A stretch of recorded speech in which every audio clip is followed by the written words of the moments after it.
Welcome to today's Global Connections program. I'm Bill Miller. What can be done to assist women, especially those living in poverty, to develop skills to help improve their standard of living and quality of life? Can fashion play a role in providing those skills? We'll be back in just a moment to talk about these and other important issues.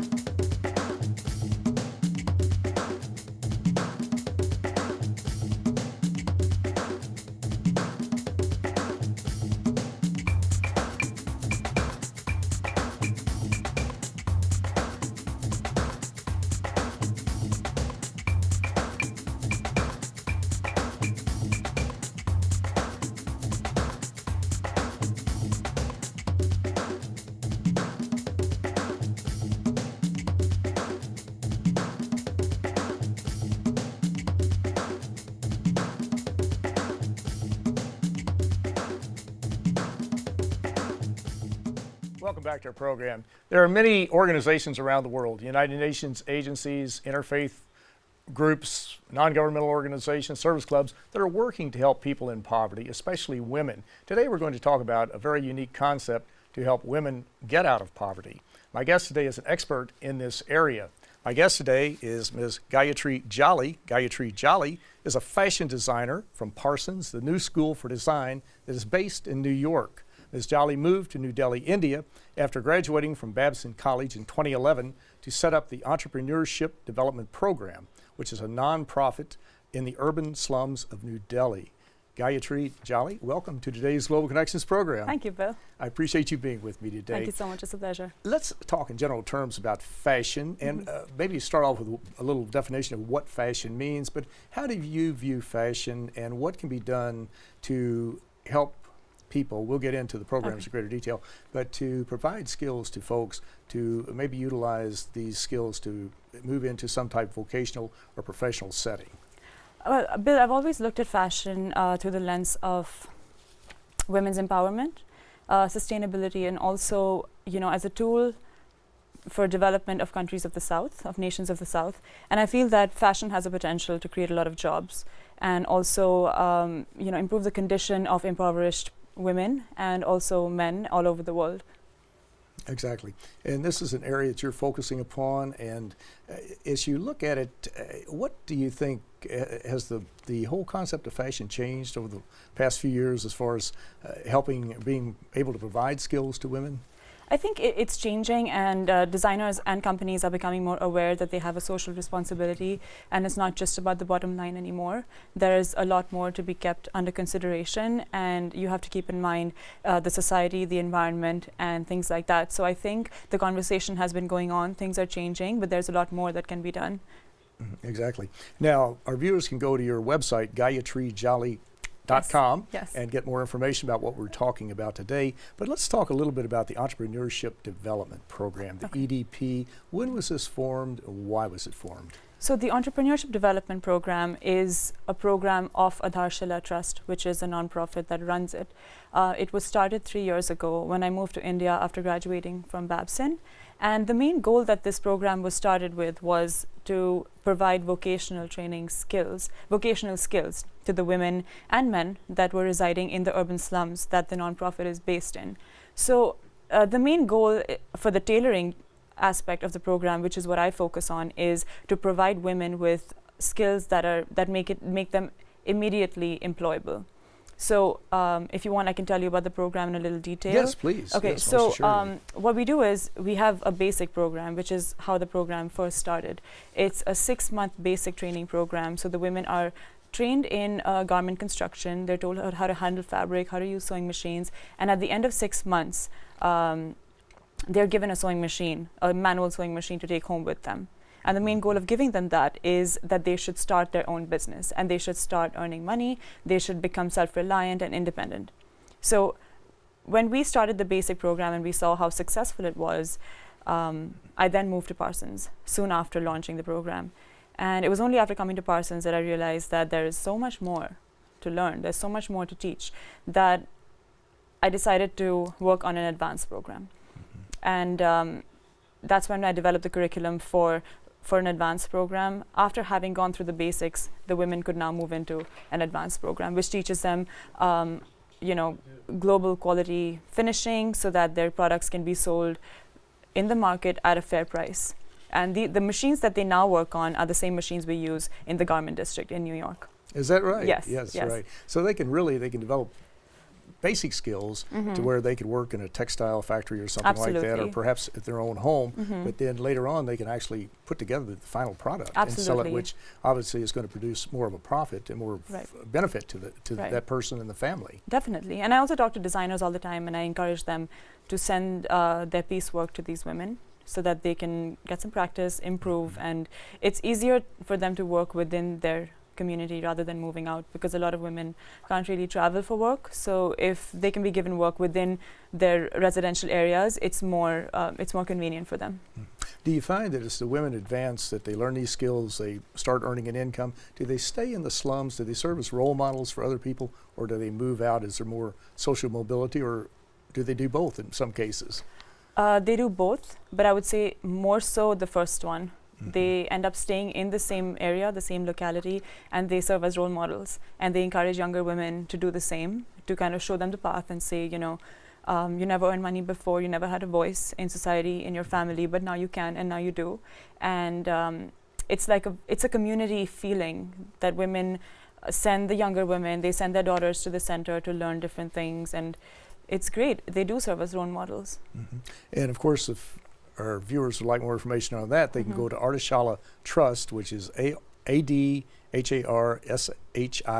Trust.com, and make a donation or learn more about what you're doing. Yeah. Now, the courses, how long do they last? We'll just say the basic course.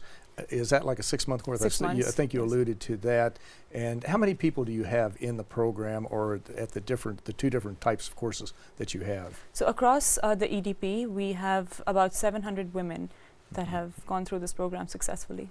Is that right? Yes. Yes, right. And almost 400 of them have been given machines. Really? Yes. Very good. Now, have any of them gone out and started to do their own training or to work with other people to help them? We have success stories, and it's just heartening to see them, because we have women that started their own stores within the same area. So there's 2 women that started a partnership, and people in the slums come there with their orders, and they're earning a lot of money, which is great. It certainly is. Yes. It's very, very important. It's so inspiring. Yes. These women are amazing. Who are some of your partners in India, or even outside of India? Do you have some main partners, either contributors or people who are working with you to provide material, or maybe sewing machines or something like that? We do. We work with the Hans Foundation, which is the foundation that sponsors the Entrepreneurship Development Program, and we also partner with Goldman Sachs Gives. How do you measure success in these programs? Do you do a longitudinal study of the women, maybe when they come in after they graduate, a year later, 5 years later? How do you follow up with them to see how well they're doing? Or in some cases, maybe some don't do quite as well as you'd like. So we do a survey before they come in to see, let me back up a little. We actually mobilize the community. So every few weeks, the entire team, staff, administrative people, we all go out into the community, and we pull people out of their homes, and we say, come to the center, we're going to give you skills, it's all free of cost, come and learn, come and improve your life, and it's possible to do that. So we start by doing that. So that's a bit of a survey to see where the women are placed. Are they educated? Are they earning an income? And that helps us understand that situation. Then when they come into the center, we immediately know, whether they have an income or not, whether they're educated or not. And then at the end of 6 months, when they're given the machinery, we also track their progress over time to see if they're actually using the machinery, because we want to make sure that if someone has been given the resources, that they are using them, so that someone else is not losing out. So let's say you went through a 6-month basic program, you were given the machine, 4 months down the line, you have your own business, great, we encourage you, we'll give you mentorship. But in case you're not using it, there is someone else out there who could potentially use it. So we just make sure that the resources are being used in the right way. So we're definitely in touch with the community, and it's a close-knit community at the end of the day. So they're always coming back to the center to talk to us about what's going on. If they need any help, we're always there. So you have follow-up consultations, really. Yes, If the we do. person 6 months or a year later needs some additional assistance, they can come back and talk with you about it. Absolutely, absolutely. The doors are always open. That's very good. Yeah. Instead of just saying there, you're on your own. Oh, no, no, Good no. luck. We never cut the cord. Exactly. They're free to come right. back. Yeah. It's very important. Yeah. Provide the lifeline. Yeah. It's extremely important. Yeah. With the women who come in, do they have to have a certain level of skill? I mean, a certain basic level of perhaps reading skills or know the No. alphabet or something No, like that? we never turn anyone away. So you can. Anyone is free to come. I see. But when you do pattern making, you need a basic level of math. But still, we don't turn them away. Even if they don't have the basic operating math, we don't turn them away. What do you see as your major challenge? I know funding is always a challenge, naturally, but when you're dealing with your target community, with your clients, or with your partners, however what you want to call them, but what do you see as the major challenge with them? And then maybe externally, what do you find as a challenge? Challenges within the community, or with just working with them? Yes. I guess sometimes it's difficult to get the continuity. Because, I mean, it's difficult to tell these women or children, for that matter, to leave whatever they're doing and educate themselves further, because a lot of children, unfortunately, start working at an early age and don't focus on education because it's just an extra hand in earning money for the family. And similarly for women, they have children at home, so it's difficult for them to come in and take out so many hours to just teach themselves something while they could be earning money at a job outside. So what we try to convince them and say is that if you learn this, you're going to have a better job at the end of 6 months. You're going to earn more. It's a skill. You're going to improve your quality of life. And that's how we convince them. But there's always the temptation to work instead of study more, because that's an instant income versus waiting 6 months, 12 months to finally have an income. So that's definitely been a challenge, just to get them to commit to the program. And you might sign up and then 1 month down the line, someone drops out, 2 months down the line, someone drops out. So the challenge is to keep them motivated, to keep them interested in the program and help them see the long-term vision of sticking with it. So the teachers are encouraged to motivate them, keep them interested, teach them what we want to teach them, but also teach them what they think they need to learn. So it's a delicate balance, but once you strike that, most of them, 80% of them, stick till the end of the program because they don't pay for it. So there's no sense of I need to stick through because I paid. It's a free service. Exactly. Now, how do you deal with the family? Women, I'm assuming most of the women, not all the women, have families, children, maybe a husband or a boyfriend, whatever the case might be. Do you involve them in the process as far as the orientation? The children come with them. Oh, they come to the training. So you'll see, if you go on the website, you'll see pictures of women sewing with their kids sitting with them, because where else are they supposed to leave them? Exactly. So they bring them in and we don't mind. That they're open. They can bring their kids. They can enroll their kids in other programs, because we have programs for younger children. We have remedial classes. We have computer classes. So the younger kids can also enroll, and everyone can come together. There's something for everyone. Well, you're watching Global Connections Television, which is an independently produced program. The opinions expressed on Global Connections are solely those of the moderator and our guest. I would encourage and cordially invite our viewers to go to our website at www.globalconnectionstelevision.com and comment on any of our programs, make suggestions for future speakers, or just share any ideas that you may have. Today we're looking at the role of fashion in helping to train women, especially those living in urban areas and living in abject poverty, to develop skills to move and improve their quality of life. My guest today is an expert in this area. My guest today is Ms. Gayatri Jolly. Ms. Jolly is a fashion designer from Parsons, the New School for Design, who moved to New Delhi, India, and helped set up the Entrepreneurship Development Program. Gayatri, we're talking about this really interesting program that you have in New Delhi. Let's take this a step further. What is this transferable? Have similar programs been started in other countries, other parts of India perhaps? Is it a situation where some people have come to you and said, this is a great idea, how can we do it? Absolutely. I think just like any other business model, it has the potential to be replicated somewhere else.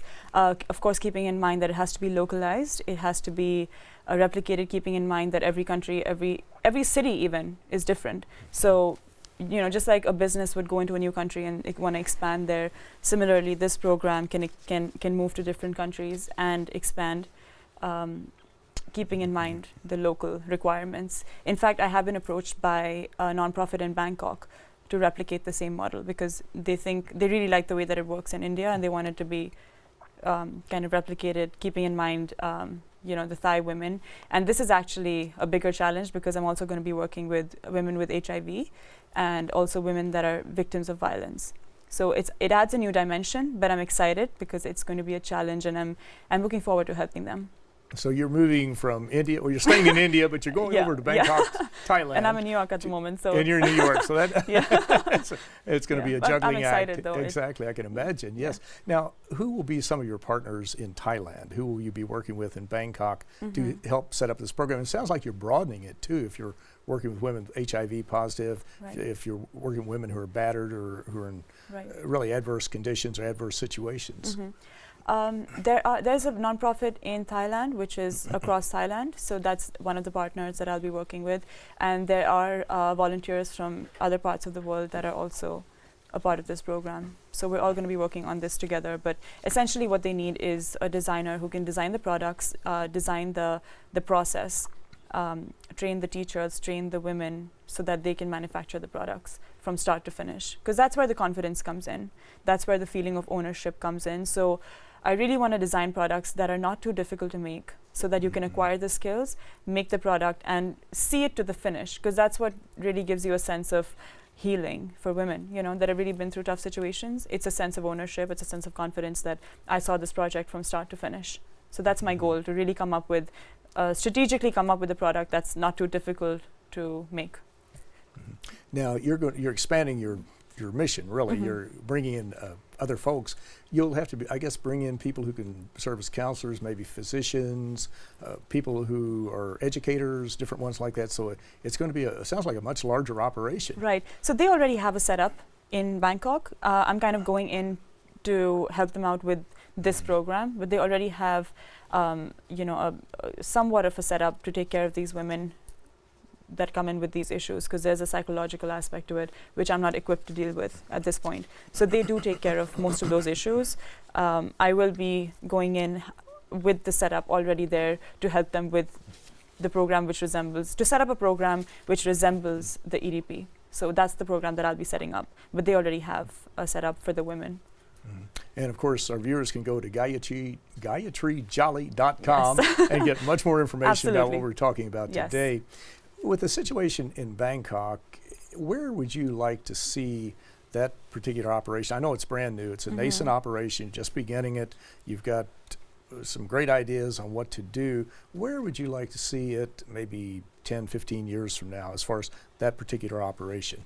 I guess I would say that not just for that operation, but for that as well as the EDP, I would say that in the next 10 years, it would be nice to see other designers like me create collections that can be implemented from start to finish by the women that are trained in these programs. So that would be nice. It certainly would. We hear a lot, well today we're reading every day almost about climate change, global warming. It's happening. It is with us. We see the patterns, weather patterns. We read about sustainable development. We read about sustainability. The resources are disappearing. The fishes are being fished out of the seas. The minerals are being extracted, just on across the board. We also read a lot about sustainable tourism, sustainable this, sustainable that. Is there something in the area of sustainable fashion that is being implemented? And if so, what is that? There's so much that can be done, but becoming a sustainable company or becoming a sustainable brand takes a lot, because it's expensive. So in fashion, if you're coming up with a new collection four times a year, it becomes difficult to do it that much faster if you're trying to be sustainable, because you're looking at longer timelines. You're looking at a product that lasts so much longer. So if you look at companies that are into fast fashion, your clothes are meant to wear out. You're supposed to buy new ones because they will run out, they will wear out. But the whole idea behind sustainable fashion is that your clothes will have a longer life cycle. So they're not going to wear out because they're made of better quality, which means you pay more, but you're also paying to protect the environment. So as a customer, you need to be a more discerning customer, you need to be a more discerning manufacturer. But a lot of companies are partly moving into being sustainable, but it's understandable that it's difficult to become a 100% sustainable company in today's world when there's so many challenges. But a lot of companies are moving towards becoming sustainable. And the ones that are completely sustainable, we're definitely looking at a higher price point for those companies. And it also means producing locally, because in order to reduce our carbon footprint, you're looking at longer production cycles, which does not really gel well with fast fashion. So you have to make certain choices if you want to be a sustainable brand, but it's certainly possible. It certainly is. It's something we're moving towards, Yes. and we really have to. Right. We almost have no choice. Right, This exactly. juncture in our Right. lives, We don't. we're going in that direction. Yeah. As you were talking too, I was thinking about the women who live in abject poverty in New Delhi or perhaps Bangkok, and it brought to mind another group of people that we so often overlook, and that's people with disabilities. Mm-hmm. And there are literally tens of millions of people, or really hundreds of millions around the world who have developmental or psychological disabilities. Mm-hmm. We see the United Nations has a major convention on the rights of persons with disabilities. We see in the United States and many other countries too, like the Americans with Disabilities Act. Are you doing anything to provide assistance to this particular group who maybe could be, I'm not going to say they're more disadvantaged, but could be more disadvantaged than some woman perhaps living in an urban slum who has 8 or 10 kids and she's been only to the 2nd grade or something like that. But are you working to help them to really improve their standard of living? So I do agree with you. There are a lot of challenges that people with special needs and people with disabilities face, especially when it comes to choosing garments and really shopping for themselves. And which is why I am designing a collection especially for those with special needs, because I do realize that there are things that people who don't have the special needs are not sensitive towards until you've really been exposed to someone with disabilities. So, just to give you an example, if there's a woman on a wheelchair and she has to manually maneuver the wheelchair, she can't possibly have sleeves that are flowing, right? You need something that's close to the body so that it doesn't get caught up in the wheels. And also, you're never going to see her back. So you want to make sure that the main design element and the attractive part of your garment is in the front. Because at the end of the day, everyone wants to express themselves through their clothing, through their garments. And I think that's something that most designers can or should keep in mind, because that's a huge segment that we neglect, that we need to be sensitive towards. And I definitely think there's more that can be done. I mean, all the research that I've done, I find that we don't do enough for people with special needs when it comes to helping them express their personal style through fashion. Exactly, and to really achieve their full potential. Because so many of these people are very qualified, and with just a little bit of assistance, they can contribute a lot. They can improve their own lot in life, their own standard of, or improve their standard of living, but they, by the same token, can be a very contributing member to the community, which is very important. As we were going through this, I was thinking of the United Nations Millennium Development Goals, and of course, one of the main goals from 2000 to 2015 was to empower women, and that's going to be also a major goal at post-2015, the Sustainable Development Goals. How do you factor in this goal of helping to empower women and to help reduce gender inequalities as you look at the future? Are there some other things that we could think about doing or focus upon that we're not doing today? In terms of fashion, or in fashion, or in any other area too? Sure, both. We'll do both. But I do believe that if you want to bring in more women into your workforce, there's a way that you can work towards bringing that balance and also being more sensitive towards the needs that women have, particularly the more typical needs that women have when they're in the workforce. For example, just certain roles that women can play, that they need to play, just being more sensitive towards them, and just including more of the underprivileged and the women in general in the workforce would really help bridge that gap. And as I think about the different situations with women, I recall that a horrific accident, it's probably not the only one, that was in Bangladesh a few years ago, where the factory caught on fire, collapsed, and thousands of people were killed, most of them very women. Unfortunate. Very, very unfortunate situation. Do you see that the labor standards are improving? You look, I guess you get a chance to see from a macro position the garment industry around the world. Do you see that that labor conditions are improving, that they're really trying to guarantee the safety of their workers and maybe even improve their working conditions to some degree?